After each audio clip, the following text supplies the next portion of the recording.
You're now watching a clip from the Inspired by show. You can watch the full episode on our YouTube channel or listen on iTunes, Spotify, or wherever you get your podcasts. So make sure to head over there, leave us a 5-star rating if you enjoyed it, and follow the show.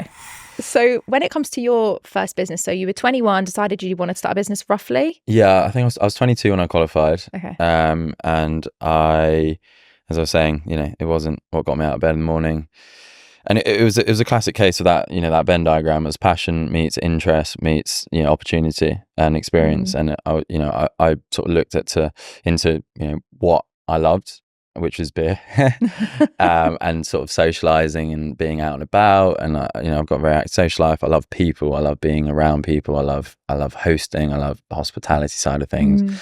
And obviously I had a background in business and accounting, so I understood business and what it would take to kind of structure something, full like financial model to raise. So I knew that I could kind of hold my own when it came to actually seeking funding and actually creating a business and not being a stab in the dark. It's always going to be a stab in the dark with entrepreneurism, but not too much so. And opportunity, and opportunity is that.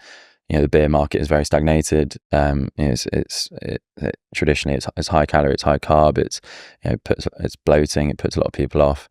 It alienates females because of that bloat, and the consumers are becoming increasingly health conscious.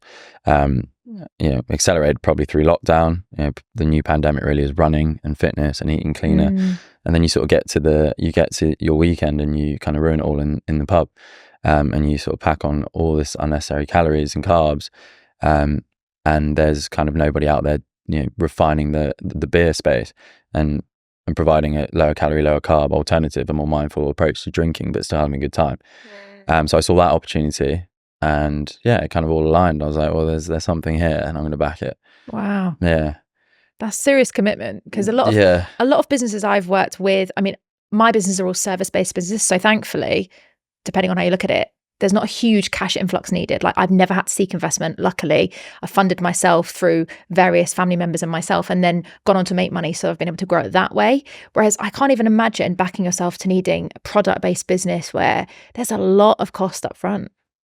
Yeah, it is. It's crazy. It's a complete, it's a high volume, low margin business. So until you reach kind of serious economies of scale, it's very much a cash burning business. So you got to raise. It's all about revenue growth. It's all about sort of gaining traction in the market, demand for your product, and that kind of that proves that you're creating something. It's a very competitive landscape, and it is really about sort of trying to cut through and gain sort of market share. And if you can do that, it's incredibly lucrative multiples on exit. So that's what's exciting. But yeah, it's very much a cash burning business, which means you got to raise, which means you got to pitch, you got to go through investment rounds 24/7, which takes a lot of resource out of the business. And that's what's quite tough. In that we self-funded it initially, personally, with our co-founders, and brought sort of product in hand, proved concept, got a bit of traction in the market, so that we had a bit more leverage on our on our value and retaining equity. So then we raised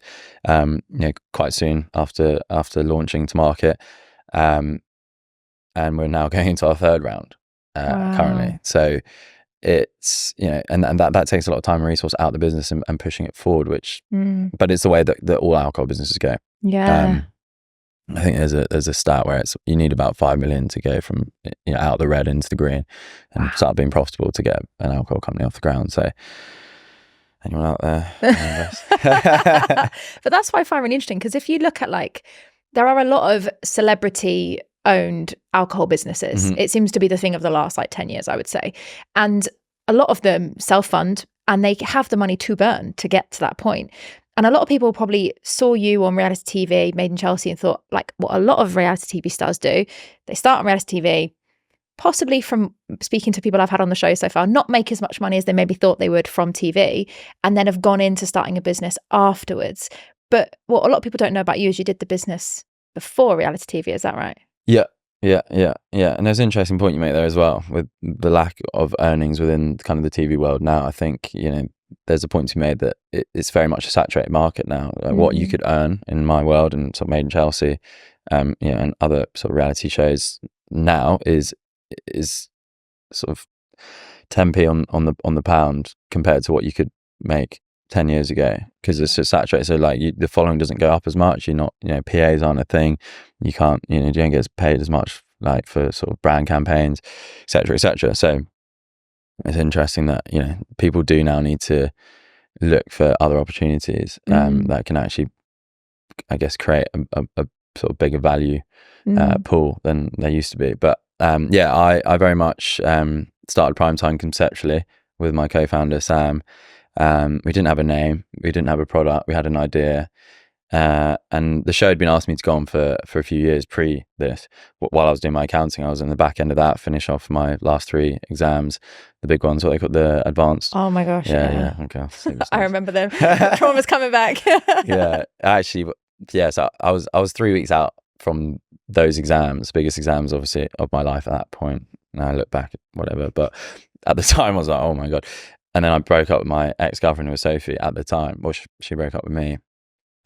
Basically, I got asked to go on it after university as I was leaving, and I was like, no, I've got another year to finish off my ACA, my qualification.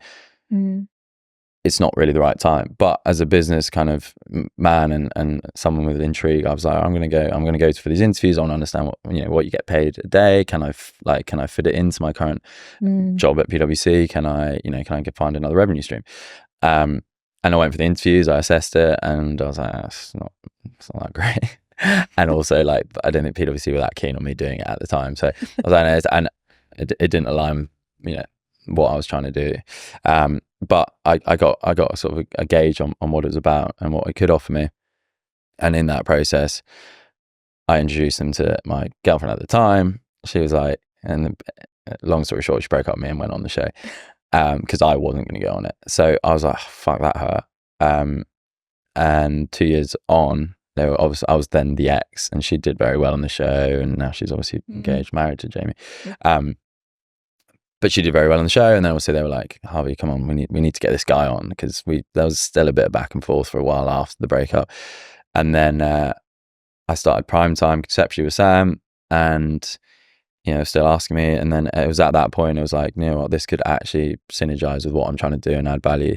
So we went on it with a concept and idea, which was the caffeine infused lager. We were sort of in the process of developing it and starting to talk to breweries and, just figuring out how we're going to get this thing to become a reality.